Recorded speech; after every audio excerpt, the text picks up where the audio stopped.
Hey, this is Will, and today I want to talk about toxic ideologies.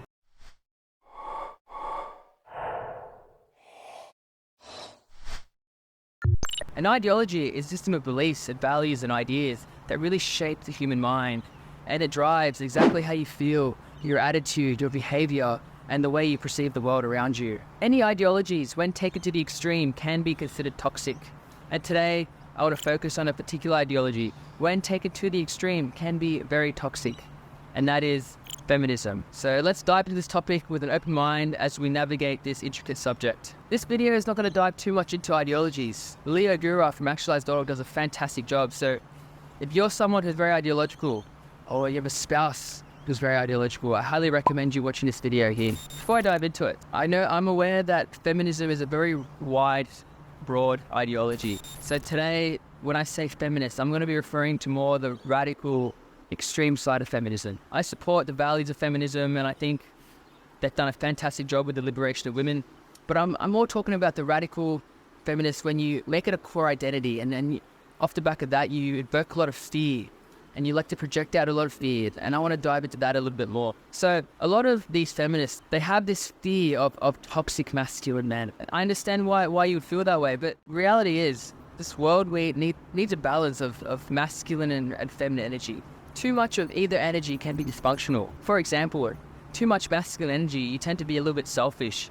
You tend to believe you're better than everyone, and you lack a lot of empathy. And that was me for a very long time. And on the other side of the spectrum, more feminine energy, you tend to become more of a victim. You truly believe all the problems are out there, and you don't want to take any responsibility. So everyone needs a balance of these two energies, at the individual level and at the collective level. It's very easy for a feminist to point fingers and accuse other men for being toxically masculine, pointing at Andrew Tate, pointing at Fresh and Fit podcasts, but it takes a lot of self-awareness and responsibility to point that finger at yourself and realize that it is the cause and effect of feminism that's causing these men to rise. You see, what's going on right now? Your agenda of empowering women is working. There are more empowered women in today than ever. But the cause and effect of that is more men are being disenfranchised.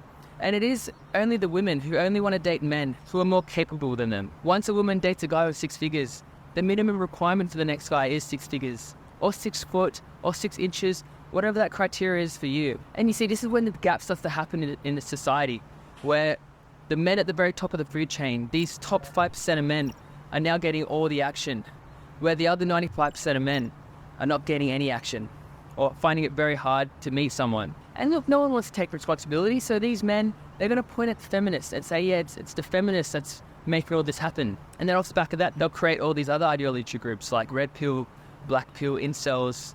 And all of these ideologies, when taken to the extreme, can be considered toxic. And then obviously the feminists, they don't want to take responsibility either. So they'll blame the toxic masculine men, the high value men, the ones at the top of the food chain. And these men, they're sitting at the top of the food chain.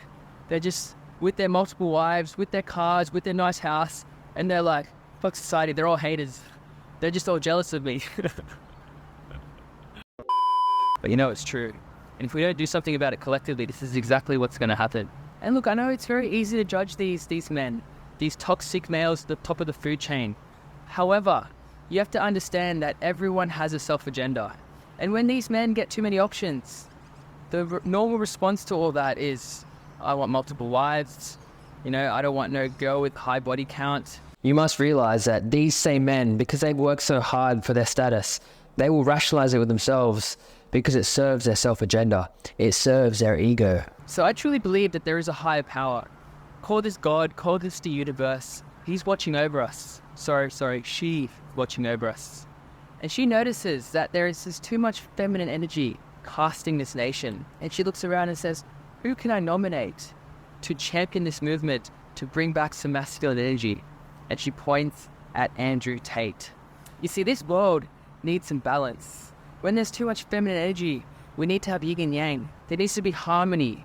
This happens at the individual level and at the collective level. I'm consciously aware that because I've dropped the name Andrew Tate, that a lot of feminists out there is now feeling quite triggered. But I want to go a little bit deeper. Do you ever wonder why a man can invoke so much hate and fear inside your heart? I know I've heard it all before. He's a misogynist, he's a rapist, he's a sex trafficker, he's a toxic bad man. But I want to go a little bit deeper. The reason you have so much hate for him is it stems from survival. When your prime agenda is to empower women, and then a man comes along and he pushes the opposite agenda, which is masculinity, the normal defense mechanism to protect yourself is to lash out. And this is what we're seeing today in society.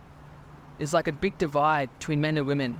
And the women would start to demonize all men that support Andrew Tate. And here is where I want to start pointing out some of these biases and closed-mindedness. So I want you to notice a bit of confirmation bias here at play. If I told you that I really respect Andrew Tate because he made me a better version of myself, he got me out of my shell, put myself out there on the internet, so I can share this message with the world. He's an XYZ that made me a better version of myself. I want you to notice that in that first sentence, because I've already said I respect Andrew Tate, you've dismissed everything I just said after that. And you focused on that first part, and you basically said, yeah, see, he's just another misogynist. He's an Andrew Tate fanboy. I don't need to hear what he says. I'm out. I'm basically just ready to tap out of this entire message. I want you to notice it. I'm pointing at something really important here. If you can still think rationally, I want to give a bit of an exercise to determine whether you are open-minded or closed-minded. So I want you to imagine this for a second. So imagine Andrew Tate. He has come out and apologized. And he basically said that everything he said was a joke. He was just trolling. And he wanted to get a reaction out of everyone so he could get some favor on the internet. And now he knows that it's not the right thing to do, and he's really sorry. And he apologizes, and now he wants to join the movement and become a feminist. I want you to truly believe this, and truly picture as much as you can. And now he wants to use his resources to empower women and tell men that they need to be more empathetic and more in touch with their feelings and really push that agenda that you push. And if you can truly believe that, I want you to notice that everything will start to get recontextualized. And now you would probably support Andrew Tate and understand that, oh, you know, he did what he had to do because he was going on his life journey to become a better version of himself. And you start to rationalize that because now he's one of yous. You see, this is how the mind can deceive you. Look, I apologize. I purposely used Andrew Tate because I know he's a controversial figure in the feminist community. Because I want to sort of test a few scenarios in your mind. You see, it's very easy to judge someone when you haven't lived in their personal situation. I recall watching this video before the webcam business where they were in real survival mode. When they didn't have enough money for food, so they used to go to KFC and wait for people to leave their chicken behind. So they would use that as a source of protein. And I've added a video to that in the link just over here. So the next section is going to be very metaphysical. When you project hate onto people, like this hate towards Andrew Tate, you're actually subconsciously projecting hate inwards. And I want to dive into a little bit of this in a little bit more detail.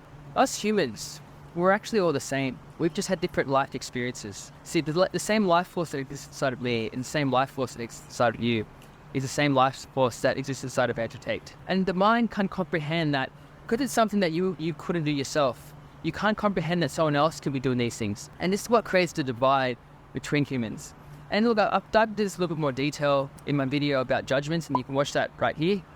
And I also want you to notice something, is if you're someone who likes to judge people, then this judgments video is going to come across as very cringe, very condescending. But I want you to observe that cringe feeling, because that cringe feeling is an example of an ego's defense mechanism. These are the same feelings that a feminist would get when they lash out about Andrew Tate. The ego has one responsibility, and that is self-preservation. It wants to ensure that this identity that you've constructed continues to stay the same.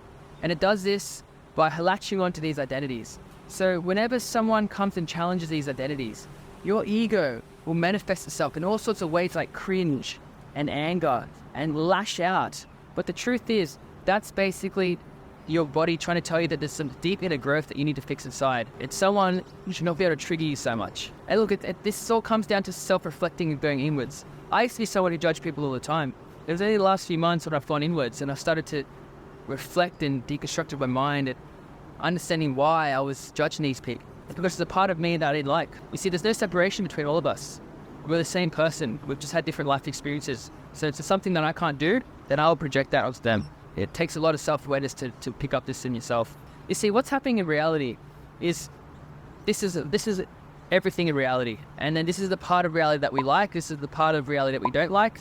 And this is the part of reality that they're non-negotiable. These are the morals. These are your deep embedded morals, and they stem from trauma and insecurities. And these are your non-negotiables. And if someone crosses that line, which I'm sure Andrew Tate does for a lot of you feminists, then the normal defense mechanism is to lash out. Look, if you're someone who feels really triggered right now, before you lash out, I want you to just feel into that emotion, really feel into it, and go deep into that negative emotion. And I want you to realize that all that pain, all that negative emotion is because of this identity that you've constructed for yourself, your ego. And if you can surrender that ego and start to support feminism from a place of love rather than a place of identity, you will realize that your entire life will unravel and you will be one step closer becoming a better version of yourself. That's what Central Sense is about. It's about sometimes noticing things that aren't serving you in life and then surrendering that and then taking the steps in the right direction, repetitions, to become a better version of yourself. I'm not telling you what to do. Everyone, I respect your journey. If you want to continue to be a feminist, a radical feminist, that's completely okay. We're all in this world together trying to figure it out. So I respect your journey. I respect Andrew Tate's journey. I respect everyone's journey. We're all in this world to figure it out. I'm still getting into this YouTube thing. Probably not the best at delivering these sort of messages, but look, I'm learning, I'm growing. So let me know how I could have delivered this message better. Let me know what ideology group you want me to do next. Yeah, thanks for watching. Peace.